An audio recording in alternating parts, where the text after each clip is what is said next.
Papa avait monté une usine de fabrication de vitraux à Lyon. Il était pour l'indépendance du Pays Basque. Il a fallu évacuer en 1936. Et là, j'avais juste 10 ans. On avait de la famille au Pays Basque, on avait les moyens de vie. Et ils ont dit non, il faut que vous suiviez le convoi. On ne nous a pas libérés. Je crois que c'était le 25 janvier. La nouvelle qu'on recevait n'était pas bonne, bien sûr. Et une nuit, mon père est arrivé pour nous dire qu'il fallait partir immédiatement, il fallait quitter Barcelone. Pourquoi? Mais parce que les franquistes étaient à 2 pas. Ils sont restés à Barcelone, mon père. Il était chef de l'intendance. Il avait à son compte aussi le service hippomobile de la caserne. Il a pu disposer d'un camion. Il a pris le camion avec son chauffeur, ma mère, mon oncle Manolo et moi, direction la frontière. En juillet, on nous a transférés dans un camp aussi dans les Hautes-Alpes. On a été logés dans des bâtiments qui certainement avaient appartenu à une vieille usine. On n'était pas chauffés, on n'avait pas d'électricité et on était, je dois dire, assez mal nourris. Je crois qu'on était environ 700. On nous a tous embarqués le 24 octobre 1940, comme j'appelle, c'était la rafle d'Arudi. Il y a beaucoup de Basques. Et mon père avait postulé un emploi à l'usine Béguet. Il a été embauché et donc on est venu à Toulouse. C'était très difficile de trouver un appartement parce qu'à Toulouse c'était grouillé de réfugiés. La vie à Toulouse n'était pas très joyeuse. Et pour les Espagnols, c'était plus tragique parce qu'on avait intérêt à ne pas parler espagnol dans la rue. Parce qu'on savait qu'on était tous en situation irrégulière. Ils avaient lutté en Espagne, il fallait continuer en France.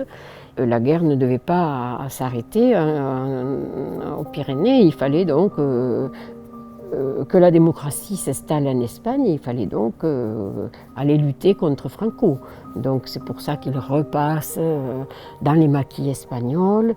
C'est une période qui est extrêmement difficile. Finalement, arrivé à Toulouse, ça a été intégrer une grande famille. Mes parents recevaient des journaux, il y avait des spectacles, des fêtes qui se faisaient. Toutes les semaines, il y avait une représentation théâtrale au Ciné Espoir, qui maintenant est la Cinémathèque. Tous les bénéfices qui étaient obtenus par ces représentations théâtrales étaient destinés à la lutte antifranquiste. Par les activités de mon père, j'ai rencontré beaucoup d'exilés, de réfugiés, de républicains espagnols, de Gaillac, de l'Île-sur-Tarn, d'Albi.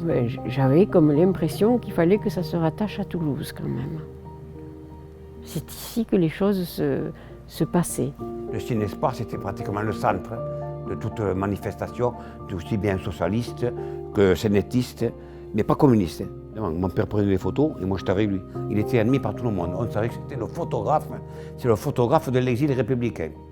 Hommage aux activités culturelles et surtout aux activités et les meetings politiques qui se déroulaient soit à la Bourse, soit au Ciné Espoir au Thor, soit à l'Halle au Grain. C'est vrai que mon père nous a pratiquement toujours parlé de leur combat en Espagne, de leur vie en Espagne. Ça ne peut pas disparaître, ça fait partie de notre histoire.